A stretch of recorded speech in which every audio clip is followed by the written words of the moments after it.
this is Michelle Renee with Designs on Cloud 9. We're going to do a tutorial today with flocking. I bought some flock in all these colors you see a couple years ago, and I never really got around to using it. So I thought I would show you how to use it, and we're going to make a fuzzy bear. And this is the bear that's on designsOnCloud9.com, and as you can see, hopefully the camera shows, he has kind of a suede, fuzzy look to him, and he feels fuzzy. This is what they look like without, it's just a cardstock bear. So we're going to make him fuzzy. So I have all his parts here, and I'm using Fun Flock by Stampendous, and it comes in lots of fun colors, and they've come out with more since I've bought mine. And this is called Caramel Latte Tan, and I'm using a lighter tan cardstock for my bear than I normally use because I thought the Fun Flock was a little bit lighter than the brown I typically use. So what we're going to do here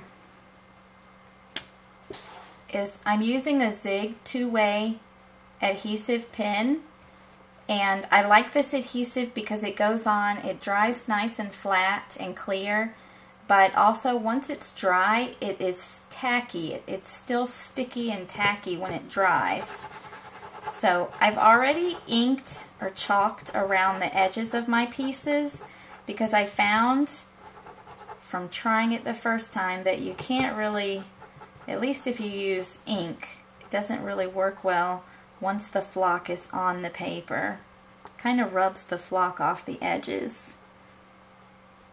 So we're just going to get a nice even layer of this adhesive all around the pieces. And it's blue when it's wet, and it'll dry clear, and it will be tacky once it's dry.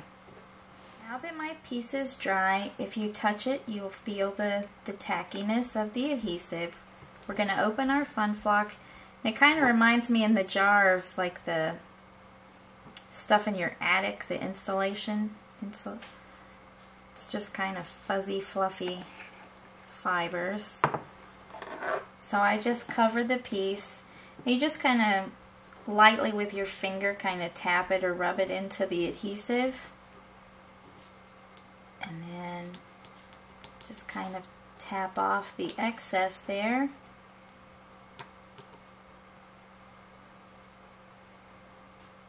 And hopefully you can see with the camera the fuzzy ear we have.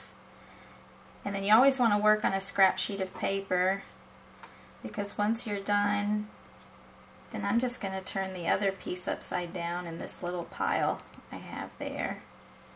Tap it down and then get the excess. And then you'll do this for all your pieces, and then you'll assemble them together just like you do a regular bear. And then with the excess fibers here, I'm just going to put them back in my jar to use them again. And these jars will last a long time. I think the fibers seem to expand every time you use them. I think because they're packed down in there. So I hope you've enjoyed this tutorial, and just a neat way to add some texture and dimension to your bears or other animals. And check back for more videos and tutorials and Designs on Cloud 9.